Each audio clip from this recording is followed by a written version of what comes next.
ఉమ్మడి నల్గొండ జిల్లాలో second phase ఎన్నికల కౌంటింగ్ జరుగుతోంది. చిన్న పంచాయతీలో రిజల్ట్ అనౌన్స్ చేస్తున్నారు. గతంలో ఎన్నికలు నిజాయితీగా జరిగేవని, ఇప్పుడు మొత్తం డబ్బు రాజకీయాలు అయ్యాయని చెప్పారు ఓటర్లు. డబ్బు మద్యంతో రాజకీయాలు చేస్తే అభివృద్ధి ఎలా అవుతుందని ప్రశ్నించారు.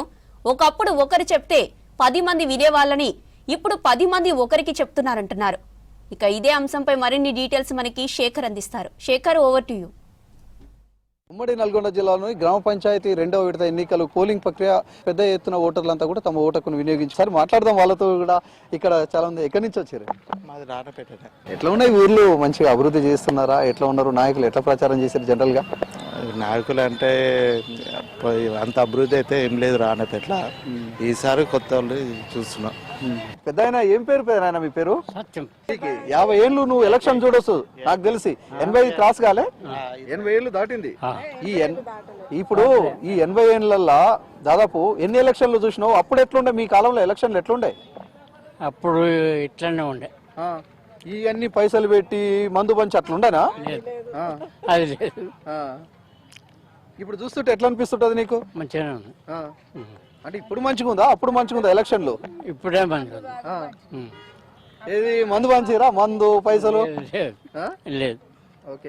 అప్పుడు ఒక ఎలక్షన్ చేయాలంటే నీకు గుర్తుందా? మీ ఊర్లో సర్పంచ్ కావాలంటే ఎన్ని పైసలు ఖర్చు పెట్టేటోళ్ళు అప్పుడు ఫస్ట్ నీకు ఓటు వచ్చినప్పుడు? అప్పుడైతే ఏం పెట్టలే.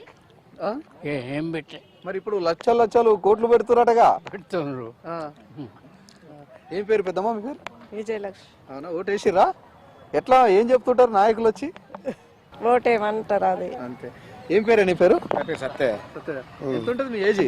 నా ఏజ్ 66 సార్. 66. ఎన్ని ఎలక్షన్లు చూడొచ్చు నువ్వు ఇక్కడ? నేను 10 చూడొచ్చు. 10 చూడొచ్చు. నా ఏజ్ కానీ చెల్లి. ఓకే. అప్పుడు ఎలక్షన్లు ఇప్పుడు ఎలక్షన్లు ఒక తీరుగానే ఉన్నాయా? ఇప్పటికి చాలా తేడా సార్. అప్పటికి ఇప్పటికి చాలా తేడా. ఇప్పుడు డబ్బులతోటి నడుస్తుంది, అప్పుడు డబ్బులు లేకుండా నడిచింది. ఒకరు చెప్తే 10 మంది ఉన్నారు. ఇప్పుడు 10 మంది చెప్తే ఒకటి నిలమల్సి వస్తుంది. ఓకే. అందరు నాయకులు అయ్యారు ఇప్పుడు. అంతేగా సార్. జనరల్ గా మీకు గుర్తుండి ఫస్ట్ ఎలక్షన్లు అప్పుడు మీ 10 ఎలక్షన్లు చూసినావా? అంటే దాదాపు 30 సంవత్సరాల కింద ఒక ఎలక్షన్ పేజ్ చేయాలంటే సర్పంచ్ ఎంత ఖర్చు పెట్టేటోడు, ఇప్పుడు ఎట్లా పెడుతుంది? చాలా తక్కువ సార్, చాలా తక్కువ. ఒక ఊళ్ళో పెద్ద మనిషి ఉండి వీళ్ళకి వేయంటే వాళ్ళకి వేసేది మేము, అంతే తప్ప ఇప్పటి లెక్క ఈయనకు వచ్చినాక ఆయనకు వచ్చినాక అయితే లేదు. మరి ఓటర్లు కూడా పెద్దమ్మా ఓటర్లు కూడా మరి గదే ముచ్చట చెప్తున్నారట. ఏంది వేస్తాం పో కొడక అంటున్నారట, అటు ఎటు అర్థం అయితే లేరట.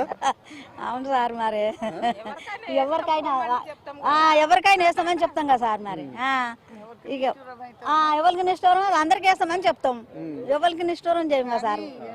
అంటే డబ్బులు పెట్టకుండా వ్యక్తిని బట్టి వేసేది చేస్తే బాగుండు. ఏమంటావు? ఈ డబ్బులు ఖర్చు పెట్టకుండా ఇవన్నీ చేయకుండా వ్యక్తిని బట్టి అనౌన్స్మెంట్ చేస్తే ఓటేస్తే చాలా మంచిగా ఉండు. టీవీ అనౌన్స్మెంట్ చేసి మంచి మాట చెప్పాలి, వ్యక్తిని బట్టి ఓటేయాలి. కానీ డబ్బులను బట్టి ఇప్పుడు ఓటు, మరి ఎవరు మెజారిటీ డబ్బు పంచితే వాళ్ళకి ఓట్లు. ఇప్పుడు నాకు డౌట్, వీళ్ళు లక్షలు పంచుతారు, మందు పంచుతారు, ఇవన్నీ పంచిన ఆయన పైసల మీద ఆశ ఉంటది కానీ మరి పని మీద ఉంటదా? ఆయన కూడా పెట్టుకున్నాకనే ఇవతల పని చేస్తాడు. ఇవాళ 10 రూపాయలు ఇచ్చిపోతాడు, రేపు పని చేయమంటే నువ్వు పుణ్యానికి వేసినవా, పైసలు ఇస్తేనే వేసినవుగా అంటాడు. మనకు అడగనీకి కూడా సందు రాదు. పైసలు తీసుకోకుంటే ఏదైనా అడగొచ్చు. మీ దగ్గర పంచిరా పైసలు మందు? పంచుతూ ఉన్న వాళ్ళకు తీసుకుంటారు, ఊకుంటారు, కానీ అది సమస్య. పంచకుండా వ్యక్తిని బట్టి వేసేది చేస్తే బాగుండు గవర్నమెంట్ ఓటు. ఇట్లా పంచుడేముంది? పంచుడైతే కొన్నట్టేనా మనిషిని. అనవసరం మా బుద్ధి ఉండాలి కానీ పైసలు తీసుకునేది పని కాదు, పని చేసి పెట్టేది పని కావాలా. మనకు పైసలు ఇవ్వాలంటే రేపు పోతాయి, నువ్వు ఇచ్చిన 500 మాకు ఉండవు, మనకెందుకు పైసలు? మరి బుద్ధి పుట్టి వెయ్యాలి కానీ మనకు గడిచిన పాటు పని కావాలి, అది ఒక్కటి కావాలి. ఏదన్నా అవసరం అయితే మనకు పలికే తట్టు ఉండాలి కానీ పైసలు అవసరం లేదు. మేము ఎవరు కాదు తీసుకోవాలి. కోట్లు ఖర్చు పెడుతుర్రు.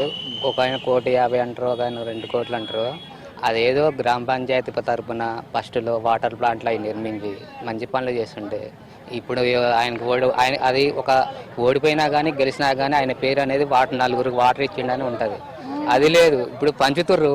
రేపు పెట్టిపోతే ఎవరికి తెలుసు ఆ ఓట్లన్నీ? అవునా కదా? ఏదైనా పని చేయకుండా ఫస్ట్ పని చేయకుండా పంచితే ఏం కావచ్చు? ఇప్పుడు డబ్బులు ఎవరు తీసుకుంటారో, కొంత తీసుకున్నవాడు తీసుకుంటాడు. ఆ పాపం మాకు. ఎక్కడి నుంచి వచ్చిరా? మేము ఇక్కడనే పద్మశాలి కాలనీ. ఇక్కడనే ఉంటారా, హైదరాబాద్ లో ఉంటారా? మా కొడుకు చదువు కోసం సిటీలో ఉంటాం. ఈ రోజు వచ్చినాం. ఇప్పుడు మీరు హైదరాబాద్ లో ఉన్నారు కదా, వస్తుంటే నీకు ట్రాన్స్పోర్ట్ ఖర్చులు ఇస్తా, మీరు రారి ఓట్లే అని చెప్తుంటారు కదా ముచ్చట అయితే. అలాంటిది ఏం లేదు. మేము కాంగ్రెస్ పార్టీ, కాంగ్రెస్ కి ఇస్తాం, పైసలు తీసుకోం. మా పిల్లల పేరు కూడా అవే పెట్టుకున్నారు, రాహుల్, ప్రియాంక.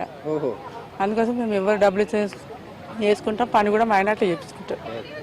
చూడొచ్చు, చాలా మంది ఓటర్లు కూడా తమ అభిప్రాయాలను చెప్పుకొస్తున్నారు. ఓట్లకు సంబంధించి ప్రచారం చేసేటప్పుడు గ్రామాల అభివృద్ధి మీద ఆలోచన కాకుండా మద్యం డబ్బులు పంచి వీళ్ళు గెలవాలని చూస్తారు. గతంలో ఎలక్షన్లు వేరున్నాయి, ఇప్పుడు ఎలక్షన్లు వేరున్నాయని చెప్పుకొస్తున్న పరిస్థితి అయితే కనిపిస్తుంది. కెమెరా పర్సన్ రఘుతో శేఖర్, విశేష్ న్యూస్, నల్గొండ జిల్లా.